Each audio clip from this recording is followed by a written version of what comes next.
ಬೆಳಗಾವಿಯಲ್ಲಿ ಜಾರಕಿಹೊಳಿ ಬ್ರದರ್ಸ್, ಇದಾದ್ಮೇಲೆ ಕತ್ತಿ ಬ್ರದರ್ಸ್, ಲಕ್ಷ್ಮಣ ಸವದಿ, ಈಗ ಲಕ್ಷ್ಮೀ ಹೆಬ್ಬಾಳ್ಕರ್, ಹೀಗೆ ಅವ್ರದ್ದೇ ಆದಂಥ ಪ್ರಬಲ ಪಾರುಪತ್ಯ. ಉಮೇಶ್ ಕತ್ತಿ ಅವರು ತೀರ್ಕೊಂಡ ಮೇಲೆ ರಮೇಶ್ ಕತ್ತಿ ಅವರು ಮೊನ್ನೆ ಲೋಕಸಭೆ ಚುನಾವಣೆ ಟಿಕೆಟ್ ಕೇಳಿದ್ರು, ಕೊಡಲಿಲ್ಲ. ಅದಕ್ಕೂ ಮುಂಚಿತವಾಗಿ ವಿಧಾನಸಭೆ ಕೊಟ್ಟಿದ್ರು, ಅವ್ರು ಸೋತರು. ಈಗ ರಮೇಶ್ ಕತ್ತಿ ಅವ್ರಿಗೆ DCC ಬ್ಯಾಂಕ್ ಅಧ್ಯಕ್ಷ ಸ್ಥಾನ ಇನ್ನೊಂದು ವರ್ಷ ಇತ್ತು. ಈಗ ಅವ್ರನ್ನ ಕೆಳಗಿಳಿಸಲಾಗಿದೆ, ಅವರು ರಾಜೀನಾಮೆ ಕೊಟ್ಟಿದ್ದಾರೆ.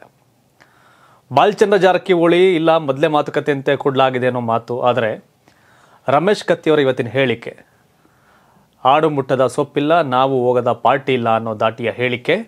ರಮೇಶ್ ಕತ್ತಿಯವರು BJPಗೆ ಗುಡ್ ಬೈ ಹೇಳಿ ಮುಂದೆ ರಾಜಕಾರಣದಲ್ಲಿ ಬೇರೆ ಕಡೆ ಮುಂದುವರಿಯುವ ಲಕ್ಷಣ ಗೋಚರ ಆಗ್ತಿದೆ. ಉಮೇಶ್ ಕತ್ತಿ ಇದ್ದಾಗ ರಮೇಶ್ ಕತ್ತಿಯವರು ಆರಾಮಾಗಿ ಹೋಗ್ತಾ ಇದ್ದಾರೆ. ಬ್ರದರ್ಸ್ ಅವರಿದ್ದಾಗ, ಹುಟ್ಟಿದ್ದಾಗ ಉಮೇಶ್ ಕತ್ತಿ ಅವರಿಗಿಲ್ಲ.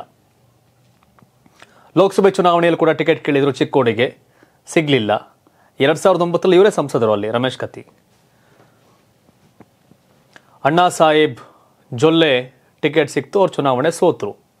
ಆದರೆ ರಮೇಶ್ ಕತ್ತಿಗೆ ಟಿಕೆಟ್ ಸಿಗಬೇಕಾಗಿತ್ತು ಅನ್ನೋ ನಿರೀಕ್ಷೆ ಇತ್ತು, ಸಿಗಲಿಲ್ಲ ಇವರಿಗೆ. ಸೊ ಇದೀಗ DCC ಬ್ಯಾಂಕ್ ಅಧ್ಯಕ್ಷ ಸ್ಥಾನ ಅದೊಂದು ಅಧಿಕಾರವೂ ಕೂಡ ಹೋಯಿತು. ಈಗ ಉಮೇಶ್ ಕತ್ತಿ ಅವ್ರ ಮಗ ಈಗಾಗಲೇ ಹುಕ್ಕೇರಿ MLA ಇದ್ದಾರೆ, BJPಲೇ ಇದ್ದಾರೆ. ಆದರೆ ರಮೇಶ್ ಕತ್ತಿ BJP ಜೊತೆಗೆ ಮುನ್ಸ್ಕೊಂಡಿದ್ದಾರೆ, ಬಾಲಚಂದ್ರ ಅವ್ರ ಜೊತೆ ಬೇಜಾರು ಮಾಡ್ಕೊಂಡಿದ್ದಾರೆ. ಈ ಕಾರಣಕ್ಕೆ BJPಗೂ ಗುಡ್ ಬೈ ಹೇಳಬಹುದು ಅನ್ನೋ ಚರ್ಚೆ ಆಗ್ತದೆ. ಬೆಳಗಾವಿಯಲ್ಲಿ 18 ವಿಧಾನಸಭಾ ಕ್ಷೇತ್ರ ಬರುತ್ತೆ. 18 ವಿಧಾನಸಭಾ ಕ್ಷೇತ್ರಗಳಲ್ಲಿ ಬಾಲಚಂದ್ರ ಜಾರಕಿಹೊಳಿ, ಸತೀಶ್ ಜಾರಕಿಹೊಳಿ, ರಮೇಶ್ ಜಾರಕಿಹೊಳಿ, ಈ 3 ಜನ MLAಗಳು. Lakhan independent MLC, Lakhan Jarkiholi. ಇನ್ನೊಂದು ಕಡೆ ಉಮೇಶ್ ಕತ್ತಿ ಅವ್ರ ಮಗ MLA, ಆದರೆ ಉಮೇಶ್ ಕತ್ತಿ ಅವ್ರ ಬ್ರದರ್ ರಮೇಶ್ ಕತ್ತಿ MLAನೂ ಆಗಲಿಲ್ಲ, MP ನೂ ಆಗಲಿಲ್ಲ. ಚುನಾವಣೆಗಳನ್ನ ಸೋತರು. MP 14 ಸೋತಿದ್ರು, 14ರಲ್ಲಿ ಮೊನ್ನೆ MLA ಸೋತರು. ಮತ್ತೆ MP ಟಿಕೆಟ್ ಕೇಳಿದ್ರು, ಕೊಡಲಿಲ್ಲ. ಇದೀಗ BJP ಅಲ್ಲಿನ ಅಂದರೆ ಈಗ ಅಣ್ಣಾ ಸಾಹೇಬ್ ಜೊಲ್ಲೆ ಇವ್ರ ಜೊತೆ ಸೇರ್ಕೊಂಡು ಇವ್ರನ್ನ ಕೆಳಗಿಳಿಸಿದ್ದಾರೆ ಅನ್ನೋ ಆರೋಪ ಬಾಲಚಂದ್ರ ಜಾರಕಿಹೊಳಿ ಅವ್ರ ಮೇಲೆ. ಆದರೆ ಇದು ಯಾವುದಕ್ಕೂ ಜಗ್ಗಲ್ಲ ಬಗ್ಗಲ್ಲ ಬಾಲಚಂದ್ರ ಜಾರಕಿಹೊಳಿ ಅವರು. ಬಟ್ ರಮೇಶ್ ಜಾರಕಿಹೊಳಿ ಅವರು ಸಹ ರಮೇಶ್ ಕತ್ತಿ ಅವರು ಸಹ ಜಗ್ಗೋ ಮನುಷ್ಯ ಅಲ್ಲ. ಹಾಗಾಗಿ BJPಯನ್ನು ಬಿಡ್ತಾರಾ ಅನ್ನೋ ಚರ್ಚೆಗಳು ಶುರುವಾಗಿದೆ. ಅವರ ಹೇಳಿಕೆ, ಆಡು ಮುಟ್ಟದ ಸೊಪ್ಪಿಲ್ಲ, ನಾವು ಹೋಗದ ಪಾರ್ಟಿ ಇಲ್ಲ ಅಂತ. ಇನ್ನೊಂದು ಸಿದ್ದರಾಮಯ್ಯವ್ರ ಮೇಲೆ ಆರೋಪ ಬಂದಿದೆ, ಕುಮಾರಸ್ವಾಮಿ ಅವ್ರ ಮೇಲೆ ಆರೋಪ ಇದೆ, ಯಡಿಯೂರಪ್ಪನವ್ರ ಮೇಲೆ ಆರೋಪ ಇದೆ. ಸೊ ಈಗೆಲ್ಲ ನಡೀತಾ ಇದೆ.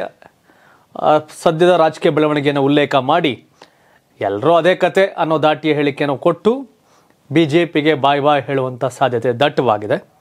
ಗೊತ್ತಿಲ್ಲ, ಉಮೇಶ್ ಕತ್ತಿ ಪ್ರತ್ಯೇಕ ಉತ್ತರ ಕರ್ನಾಟಕ ಆಗಬೇಕು, ಅದೆಲ್ಲ ಮುಖ್ಯಮಂತ್ರಿ ಆಗ್ತೀನಿ ಅಂತ ಭಾಳಷ್ಟು ಬಾರಿ ಹೇಳಿದರು. ಬಿಕಾಸ್ ಉತ್ತರ ಕರ್ನಾಟಕ ಅಭಿವೃದ್ಧಿಗೆ ಹಣ ಕೊಡ್ತಾ ಇಲ್ಲ ಅನ್ನೋ ಸಿಟ್ಟಿನಲ್ಲಿ, ಬೇಜಾರಲ್ಲಿ.